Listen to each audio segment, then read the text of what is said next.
James Earl Carter Jr., the 39th President of the United States, is often admired for his post-presidential humanitarian work.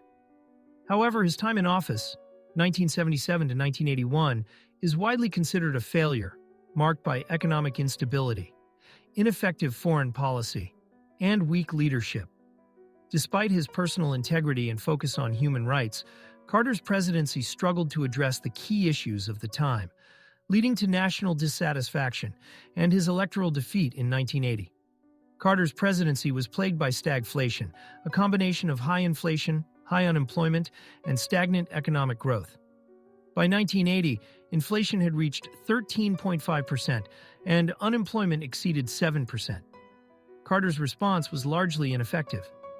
To combat inflation, Carter appointed Paul Volcker as chairman of the Federal Reserve, who raised interest rates drastically. While this ultimately reduced inflation, it also triggered a severe recession.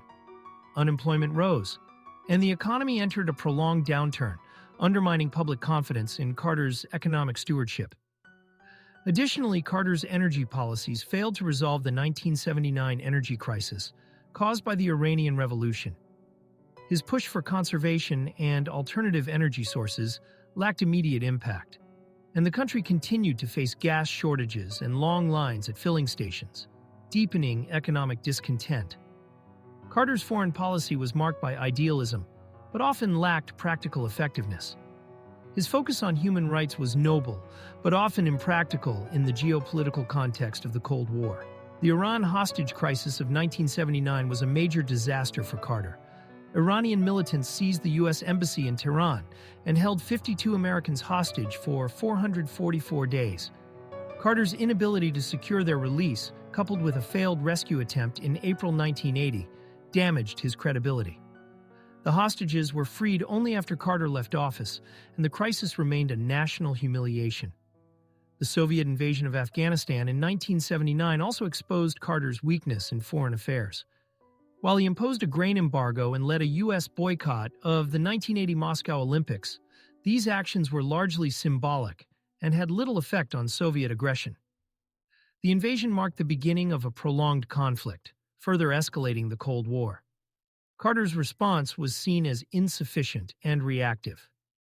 Despite achieving the Camp David Accords between Egypt and Israel in 1978, Carter's foreign policy is often remembered more for its failures than successes. His inability to effectively deal with Iran, the Soviet Union, and other global challenges tarnished his legacy as a leader.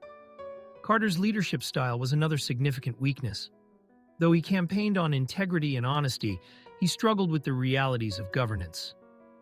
His failure to provide a strong vision or rally the nation around his policies led to political instability.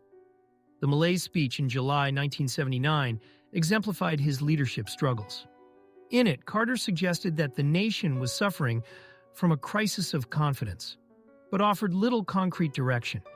Rather than inspiring hope, the speech only deepened the sense of national pessimism and alienated many Americans. Additionally, Carter's inability to work effectively with Congress contributed to his lack of legislative success. Despite Democratic control of both houses, his presidency was marked by gridlock. His reluctance to engage in the political horse trading necessary to pass major reforms resulted in stalled initiatives and minimal achievements. By 1980, Carter's presidency was in serious decline. The economic downturn, the Iran hostage crisis, and his failure to address broader international challenges left the nation disillusioned. Even within his own party, Carter faced a strong primary challenge from Massachusetts Senator Ted Kennedy.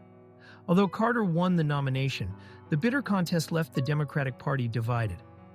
In the general election, Carter was decisively defeated by Ronald Reagan, whose optimistic message of strength, economic recovery, and a return to American greatness resonated with voters. Reagan's vision contrasted sharply with the pessimism and frustration of Carter's presidency, resulting in a landslide victory and Carter's political demise. While Jimmy Carter is respected for his post-presidential humanitarian efforts, his time in office is often viewed as a failure. His inability to address economic crises, his mismanagement of foreign policy, and his weak leadership all contributed to a presidency marked by frustration and disillusionment. Carter's presidency is remembered for missed opportunities and a lack of effective solutions to the challenges of his time. Ultimately, it stands as one of the most unsuccessful in modern American history.